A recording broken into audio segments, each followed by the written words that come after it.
Bonjour tout le monde, je m'appelle Kelly et aujourd'hui je vais vous présenter mon année en France. Pour commencer, voici c'est moi. Euh, J'étudie la biologie et le français à l'Université d'Arizona du Nord et aussi, bien sûr, et aussi à l'Université de Bordeaux. Je suis surtout intéressée par l'écologie et la biologie environnementale. Euh, je fais le programme de double diplôme ainsi que l'IGP. Je fais mon stage à Biogéco, un laboratoire sur campus.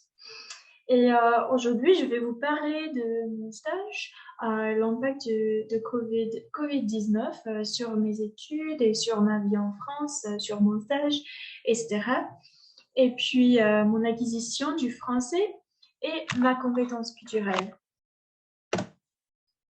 Donc, pour commencer, je vais vous parler un peu de mon stage. Et pour ça, il faut que vous compreniez un peu de vocabulaire.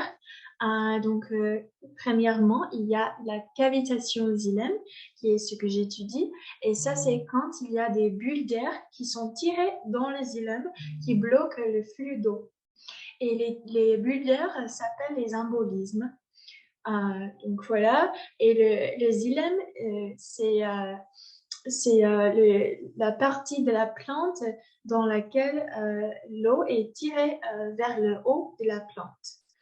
Euh, il y a la stomate qui est un trou qui est trouvé sur la plante qui peut ouvrir ou fermer dépendant des conditions de l'environnement. Il y a aussi le cavitron, qui est ce que j'utilise pour mesurer la cavitation xylème. C'est une centrifugeuse. Il y a aussi le P50. Le P50, c'est quand la plante a cavité à 50%. Vous pouvez voir le P50 sur la courbe.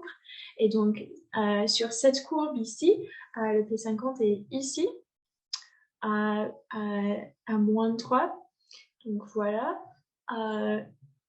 Et aussi, il y a le stress hydrique, ça veut dire quand la plante n'a pas assez d'eau et donc, à cause de ça, elle est stressée. Je vais vous parler un peu de la recherche précédente. Au laboratoire où je travaille, à Biogéco, ils étudient les plantes et les stress hydriques et comment les plantes peuvent survivre dans les conditions de sécheresse. À Biogéco, il y a un des seuls cavitrons du monde. Ils ont fait beaucoup de recherches sur la cavitation xylème.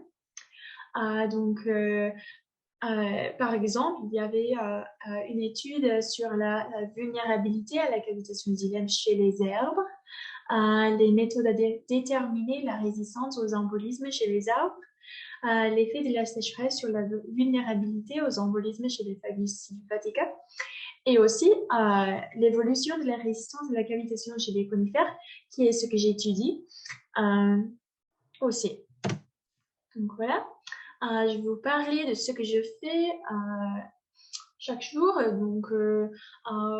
Moi, j'étudie la résistance des différentes espèces de plantes à la cavitation xylème. Pour ça, je reçois des branches de partout dans le monde et je les mets chacun dans le cavitron qu'on peut voir à gauche. Premièrement, j'enlève l'écorce et puis je les mets dedans, un par un. Après, j'utilise l'ordinateur de mesurer la cavitation et la vitesse à laquelle elle cavite. J'utilise le cavitron. Le cavitron, on peut l'utiliser pour limiter les conditions de sécheresse dans la branche. Donc, avec cela, on peut savoir si la branche est plus ou moins résistante contre la sécheresse. Donc, voici les résultats que j'ai eus. Je suis toujours en train de faire de la recherche, mais je vais vous présenter les données que j'ai déjà eues. Les conifères que j'ai étudiés étaient plus résistantes que les Nordophagus. Les Nordophagus venaient du Chili et les conifères venaient de l'Amérique du Nord. Et donc, ce qu'on peut voir, c'est que avec le P50, on peut voir la vitesse à laquelle la plante a qualité. Donc, on peut voir qu'avec les Nordophagus, ici, dans ce graphe, on peut voir que ils ont un plus grand P50. Donc, ça veut dire qu'il nécessitait moins de temps de cavité complètement. Et puis ici, on peut voir que les conifères étaient un peu plus résistantes parce que ils ont des P50 un peu plus petits que les Nothofagus. Et puis, parmi les conifères, le Pinistrobus ici était moins résistant aux autres, mais pas significativement. Et puis, l'Abies magnifica est significativement plus résistante aux autres conifères. Je vais vous parler de la discussion des résultats. En Chili, il y a un climat un peu plus humide, ce qu'on peut trouver à l'Amérique du Nord. Donc, à cause de ça, les arbres qui viennent du Chili sont un peu moins résistants aux conditions de sécheresse et donc à la cavitation xylème. Que les arbres qu'on peut trouver à l'Amérique du Nord. Donc, ça veut dire qu'ils sont moins résistants au stress hydrique.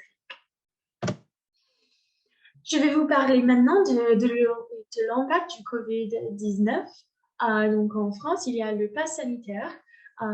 Donc, ça, c'est un QR code où on peut mettre notre passe vaccinal et aussi les tests antigéniques et PCR qu'on a fait. Et il y a une application qui s'appelle Tous Anti-Covid qu'on peut voir en bas, dans lequel on peut scanner les QR codes des autres personnes et on peut aussi mettre notre QR code. Il y avait des manifestations chaque samedi contre les passes et contre les règles du Covid.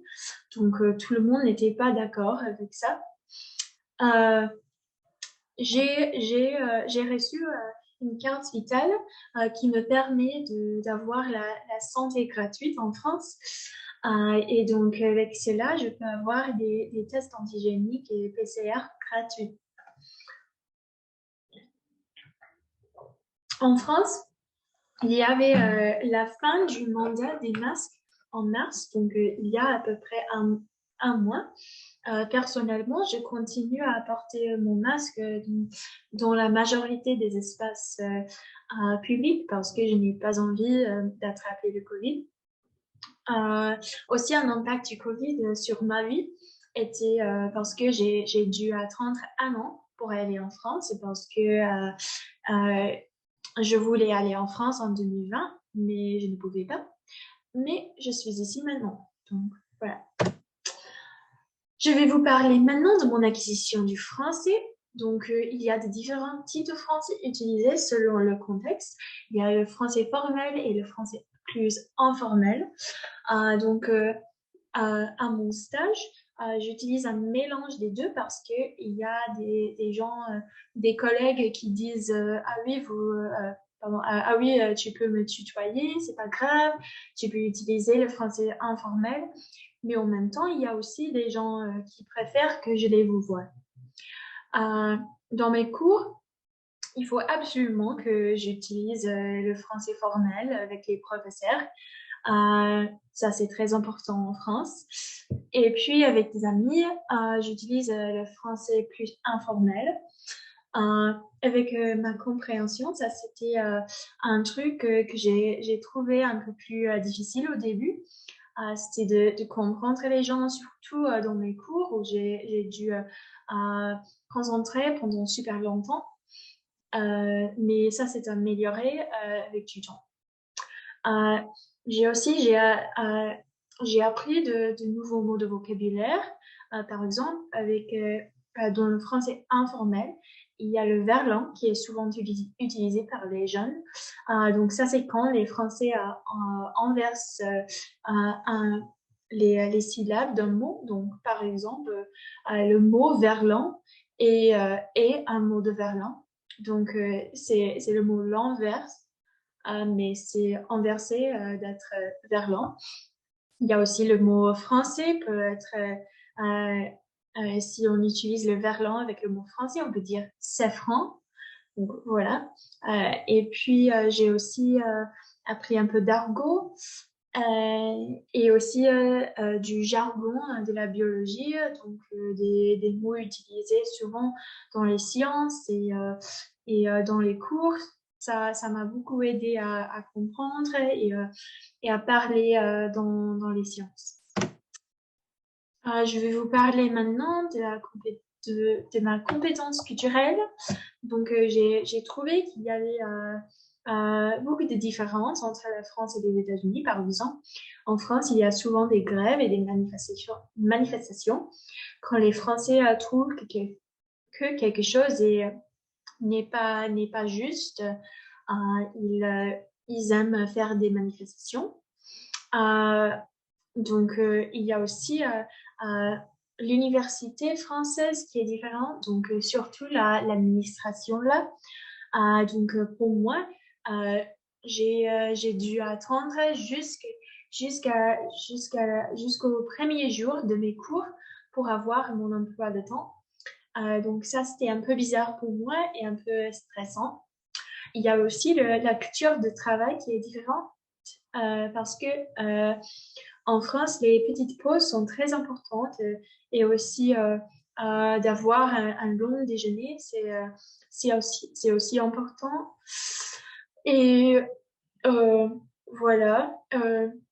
Et aussi pour moi, dans mon stage, ce n'est pas forcément nécessaire pour moi de venir quand euh, euh, au, pendant les horaires fixes. Je n'ai pas des horaires, je n'ai pas d'horaire fixe pour mon stage. J'ai juste du travail à faire et puis c'est à moi de décider quand je veux venir. Aussi, pour améliorer ma compétence culturelle, j'ai fait des efforts de rencontrer des gens français pour m'immerger dans la culture française et pour vraiment comprendre la culture.